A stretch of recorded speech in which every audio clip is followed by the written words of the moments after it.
Welcome into the Safeguard Podcast. I am Outnumbered. Matt, can we please change the subject?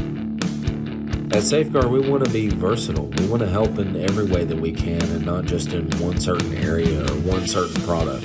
We want to be holistic planners for you. A good agent or advisor should provide you good information regardless of whether they sell you something. It is so frustrating that people are penalized for making a mistake when the government doesn't do anything to educate them. Honestly, shouldn't it just be about helping people? Listen to this. 33% of men and 43% of women have no life insurance at all. That doesn't even count the people that don't have enough. Insurance has the power to change people's lives. You have got to be sure that you educate yourself before you make major decisions. Honestly, I couldn't imagine not being a Safeguard at this point. Hey everybody, welcome back into Outnumbered the podcast. I'm Matt. And I'm Stephanie. And we're the McKays, and we're excited to bring you episode 13. Today we're going to talk about debt. Last week we talked about budgeting. Yeah. And so kind of laying the groundwork for your financial success. Budgeting is about hopefully spending less than what you earn. Yes. Right? And so we talked about what if you make less than what you spend? What if you're already obligated to spend more than what you make?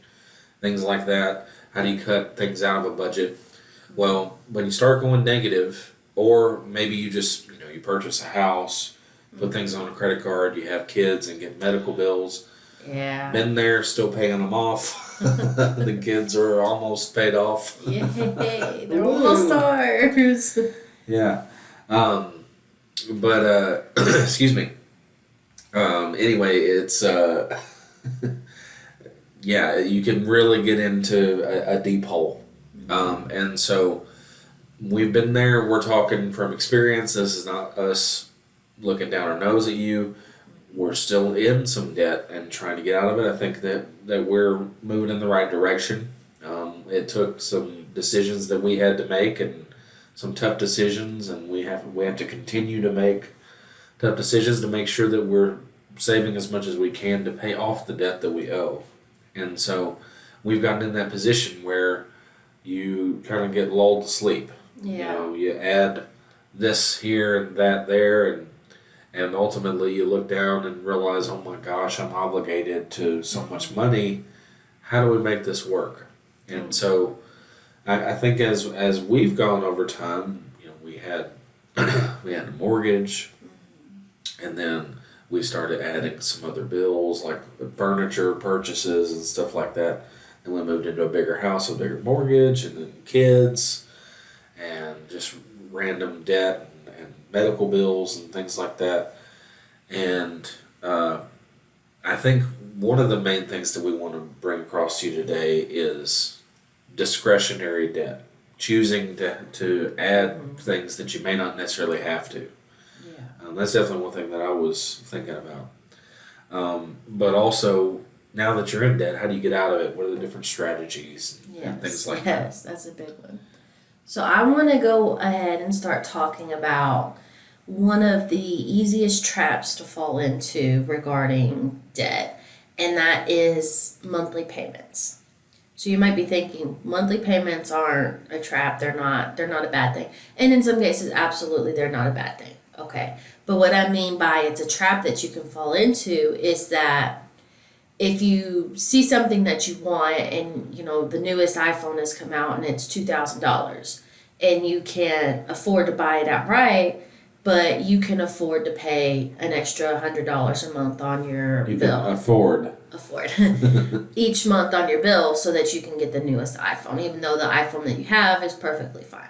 Okay. And then you go to another store and you need a $1,500 computer, and I'll go ahead and get this new computer and I'll pay $75 a month for my computer. And you just keep piling on these monthly payments, and before you know it, your monthly payments are surpassing maybe even your mortgage for some people, or your rent or whatever. And so I just wanted to point out that monthly payments make things that you need more affordable, but they can also get you stuck into debt without really realizing how much you're racking up, and it can add up very quickly. So if you are in the position that you're needing something and you can't get it outright and you have to do monthly payments, just keep in mind, for one, put it in your budget. Use the budget sheets I gave you last week. Put it in your budget and make sure you account for it. And for two, just know how much debt that you're incurring and make sure you're tracking that so that you don't end up thousands and thousands and thousands of dollars in debt and having no idea until you're already in the thick of it. And so I wanted to kind of move into what is good debt versus what is bad debts. Okay. Can I make one point before you go into that? Yeah, absolutely. What do you got? So how we can apply it in our personal journey is talking about monthly payments. Yeah. We bought a new house and we wanted some nice furniture and it was bigger and whatever, and some of the furniture we had was beat up and stuff like that. Yeah. And so needed something new because it was uncomfortable sleeping on a bed that was a little small, whatever, stuff like that. And so we had the choice to, in hindsight, we could have gone cheaper than what we did, but we thought we could do the monthly payments. And it really wasn't, in terms of like fathoming paying that monthly payment. Yeah. It was probably a couple $100 a month or whatever. I don't know exactly how much we owe on the stuff we bought right after our house. And we got it, and it was 0 interest for 5 or 6 years and all that. Well, the thing is, if you do, I don't know, $200 a month, times 5 years, okay, that's was that $12,000? Yeah, that's a used car right there. Yeah. So yes, it's $200 a month, big deal, but it's not like it's just $200 for this year. Yeah. It's $200 that you're spending every single month that you must spend in order obligated to keep paying.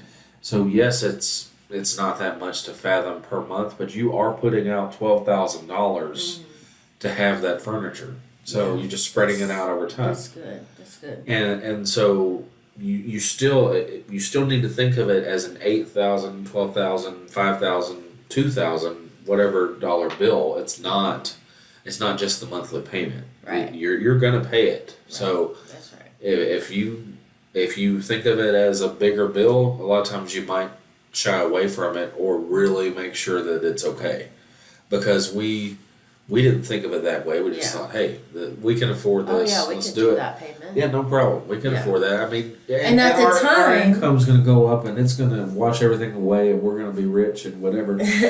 Well, at the time that we got the furniture, that bill was no problem. Uh-huh. But as things in life came up, like he was saying, like having children and having medical bills, and our first daughter Riley had to go to a children's hospital for a heart defect, and that was a big bill. And so when you add on all of these medical bills on top of your monthly obligation that you're putting out, when you don't necessarily expect for your medical bills to be as excessive as they were, because I mean, do you mind if I just lay it out for the world? Yeah, go ahead. Okay, well, man, in 5 years' time, between 2015 and 2020, we spent out over $75,000 in between medical bills and medical premiums.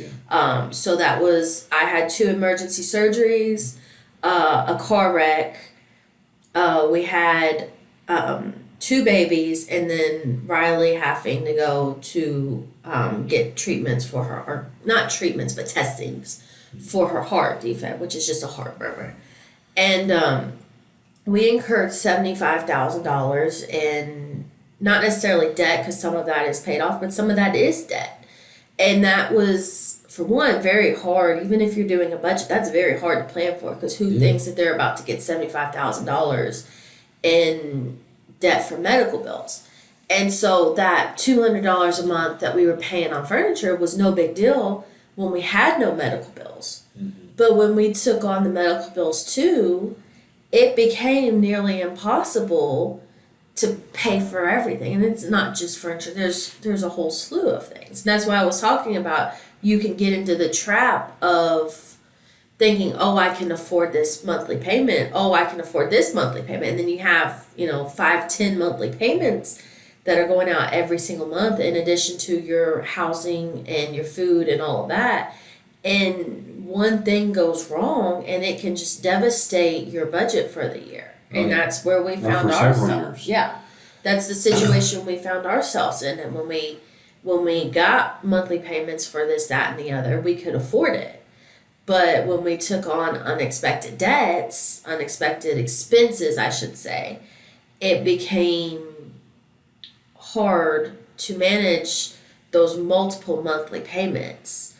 And that's why you could fall into that trap. You could think, I can afford this payment, and then a year down the road, maybe you can't afford that payment anymore. It gets harder.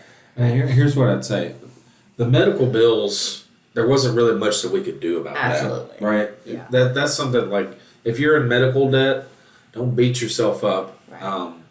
Make sure that you're not going to have more medical debt by making good decisions in your health insurance. If you have access to an HSA or something like that, educate yourself and see how you can save money, whether it's on taxes or whether it's on medical bills.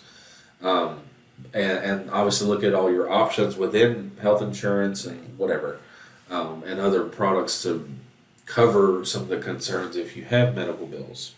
That's something that you should do. But in terms of debt that you can't control, medical bills is something you just, stuff happens, right? Right.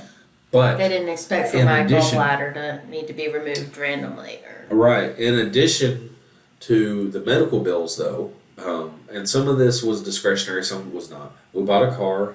It was a great deal. I think is it 1.9 or 0.9%? 0.9. 0.9% interest. So it's been wonderful. And in a year, that $420 payment falls off. So it's been really good. Hopefully we don't need a car for a little bit. Yeah. Shabba dabba dabba. And, but anyway, it's $420 that's going to fall off next year. We're going to have the furniture bills, which were absolutely discretionary. I think we could have, at the time, we probably had the cash that we could have easily purchased some cheaper furniture with cash and moved on and not had any debt obligation from those furniture bills. But when you add all that together, you start talking several $1,000s of obligations every year. And that's where we got to the point that we were like, oh my gosh. Yeah. What have we done? Is hurting. And so we've kind of had the last couple of years, we kind of had, I would say, come to Jesus moments. Like, hey, we've got to do something different than what we're doing. We've got to stop the bleeding. We can't keep rolling over credit card debt. Because, I mean, like I said, we've made good money, but we put so much debt burden on ourselves that it's been really hard. But we're coming out of it, and we've got the furniture and the medical bills and the car that's all going to pay off within a year. Right. And at that point, it's going to free up, what do you think, a little over $1,000 a month? That'll be a huge relief off of us. But here's the thing is, when you get to that moment that you're like, we've got to stop this, which it should be right now. Yeah. Don't let it go too far. Don't let it go too far. And if you're at the point that we were where you've got more bills coming in and you know that you're already in debt, just do your best, okay? But don't make it worse, because we had moments where we could have made other choices and we chose to still do what we did anyway. Right. And so that's on us. But this is us coming to you saying, hey, don't make that same mistake. Yeah, we made the mistake so you don't have to. You're welcome. It all came together for this moment. Right. But in all seriousness, now is the time to get your financial life in order. And so what I would say is, right now, okay, let's take a step back and evaluate. if you're in any kind of debt, if it's $2,000, stop it now.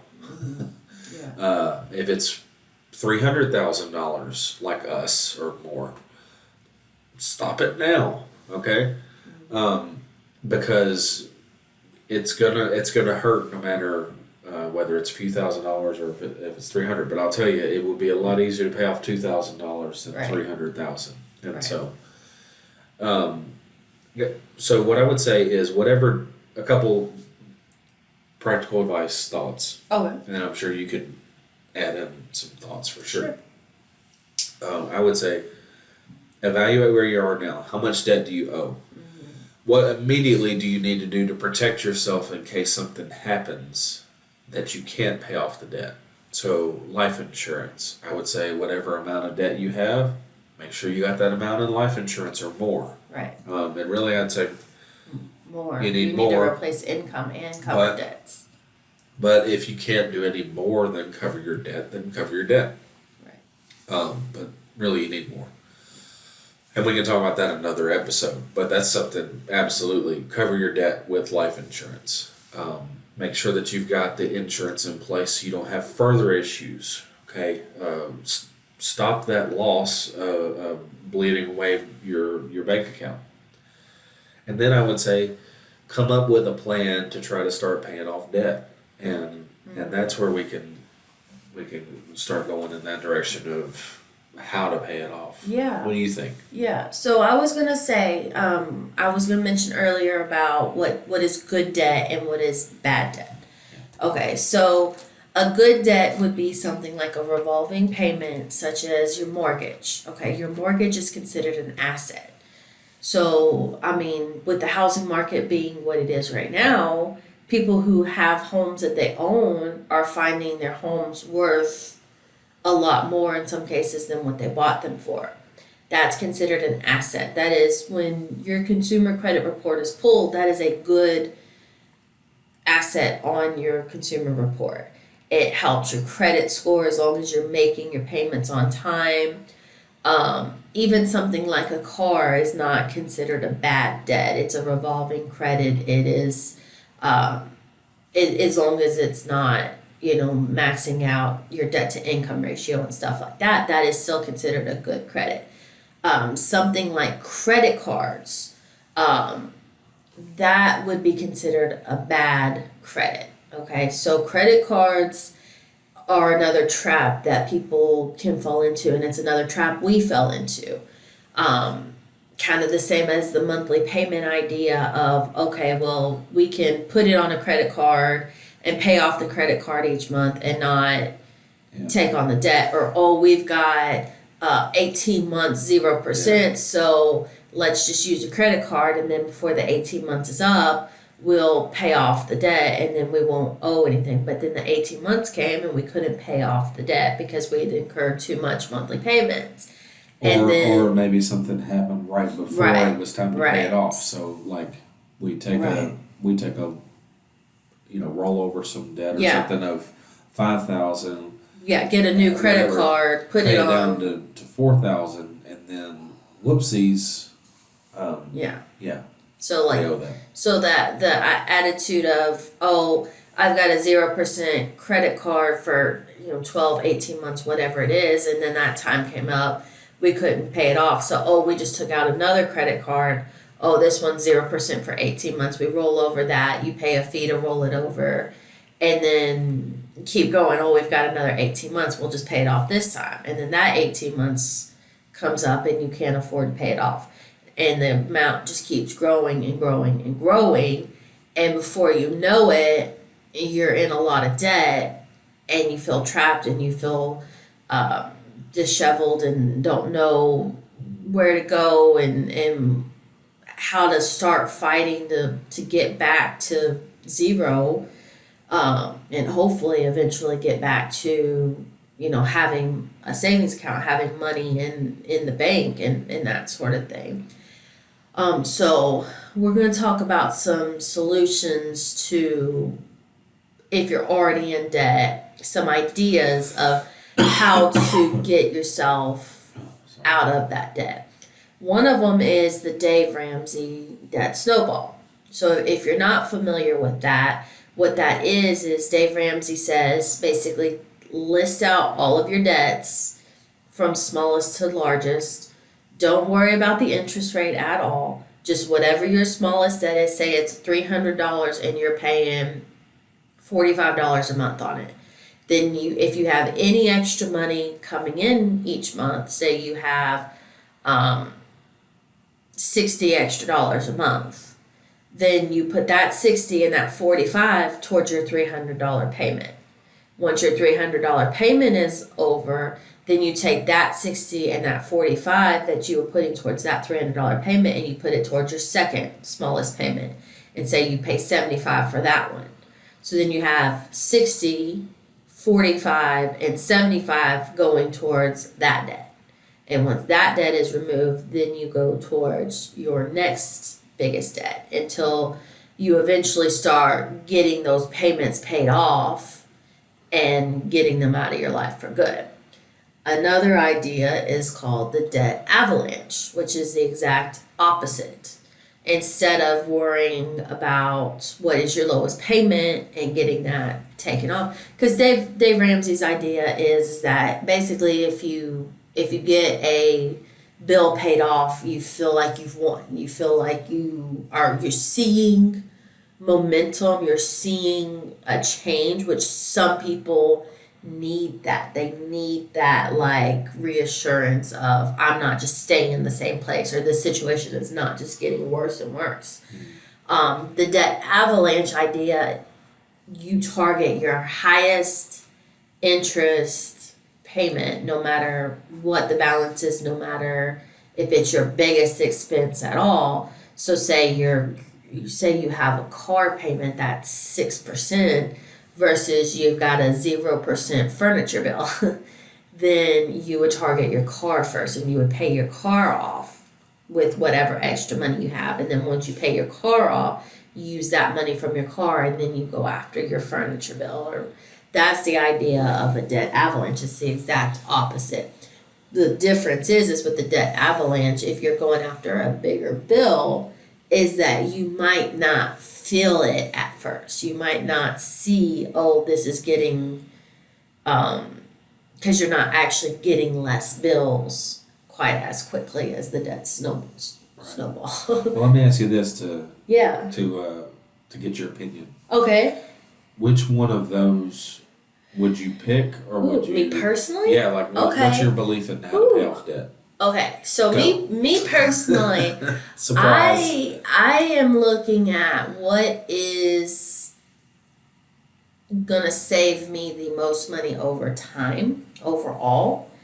If you do the debt snowball, which does not take into account interest at all, yes, you feel the momentum.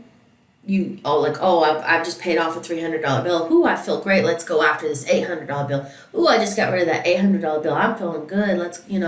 You feel that and it gives you reassurance and stuff like that. But in the long run, you're actually spending more money because you're not getting rid of your higher interest stuff. So you're spending more interest, getting rid of your little kind of more piddly bills, so to speak. Whereas the debt avalanche goes after your highest interest payments over time. If you knock out those high interest payment, whatever it might be, then essentially you're saving more money through a debt avalanche. I personally, myself, I do not feel like I need that like, woohoo, I'm doing so good. I've paid off a $300 bill. I need I'm not spending $10,000 extra because I need that validation, so to speak. I would rather save my money and get the most I can out of the situation. So I think personally for me, I would choose the debt avalanche. That doesn't mean that that's what's right for everybody. That's what's right for me. I'm very long-term, big picture, like end goal minded. And the short term I know is short term. So For me, I think that is the direction I would go. But I'm gonna flip it and ask you the same question. What do you think? I think that I would do a mixture. You think so? I don't think I would do pure Dead Avalanche. I don't think I would do pure Dave Ramsey's Snowball. That's Snowball, yeah. What I would do, I think, is I would look at the interest, okay? Yeah. And I think but I would also look at the balance. So Yeah, that's true. if I have, let's say, okay, we got a mortgage, okay? It's say it's $150,000 or $250 or whatever it is, okay? Yeah. Versus I've got this balance that's $2,000, okay, and that's going to pay off in a very short time. The interest is low on the workers. It may not be a great example, but say you've got a high interest debt that's $80,000 and you've got a low interest debt that's a couple $1,000. Yeah. Well, if I get rid of the payment on the $2,000, then that does free up the money that I can put towards other debt. So I think as you start paying down your debt, you look at, okay, is there massive interest on some of this on a small amount? Yeah. And Like we were how looking much at how much am I going to free up in cash flow to get rid of this? Because cash Also- flow can be very important too. If I have a $2,000 balance and I have a $225 payment, that's going away in 10 months. Right. If I can pay it off now comfortably or pay it off quickly, then I get rid of an obligation of over $200 a month Right. that I must be paying on my bills that I could put to something else. So I think as your debts start getting down to this is going to be paid off in less than a year, I think you should consider, even if it's no interest, go ahead and pay it off. If you can To afford get- to. yeah. Comfortably. Don't strap yourself. And I think you really need to be careful about doing that, because if it's no interest, you have no obligation. There's no incentive to pay it off early. Right. But if you have plenty of cash and it's okay, and it's 4 months out and it's going to be paid off, get rid of that and go ahead and start paying the amount that you've got in that on another payment. Yeah. And so Okay. I think I would, to me, any question about a lot of things is what are the numbers. Right. So That's I would just do a mixture, because you don't want to be purely married to let's pay down the interest and never pay anything off until the very end, Right. which is why they call it an avalanche. It just Right. explodes It all of a just- sudden. All It's of a all sudden, gone. it's yeah. And that's nice. And you look back and you say, "Wow, we saved $200,000 in interest or whatever." Yeah. But the entire journey, you feel like nothing's happening. Right. Yeah. With right. the debt snowball, if you can get a few minor victories that make mathematical sense for you to go ahead and take, Yeah. then I think that taking some of the debt snowball principles It's work good really too. well, and I think a good mixture is what I would do. I will say this, on our personal budget that I have created, I've got everything laid out, smallest to biggest, and once we pay this off, this will go towards this one. So basically, in principle, I have it set up to do a debt snowball, but I think debt avalanche is more my personality type, because Sure. I'm thinking, ooh, I'm gonna spend all this extra interest paying down these little interest first. Yeah. I mean, you're going to have some debt snowball opportunities, because the smaller amounts are going to pay off quicker anyway. Right. Unless there really is some huge interest payment that you're paying off really quickly and saving all that interest. Yeah. So you're gonna have the small bills under $5,000 that are gonna pay off pretty quick. But and you could take those and roll them into some of the bigger obligations. But I think you just, whatever you do going forward, just make sure that you really think about it and just make a decision. Yeah. Are we going to eat out?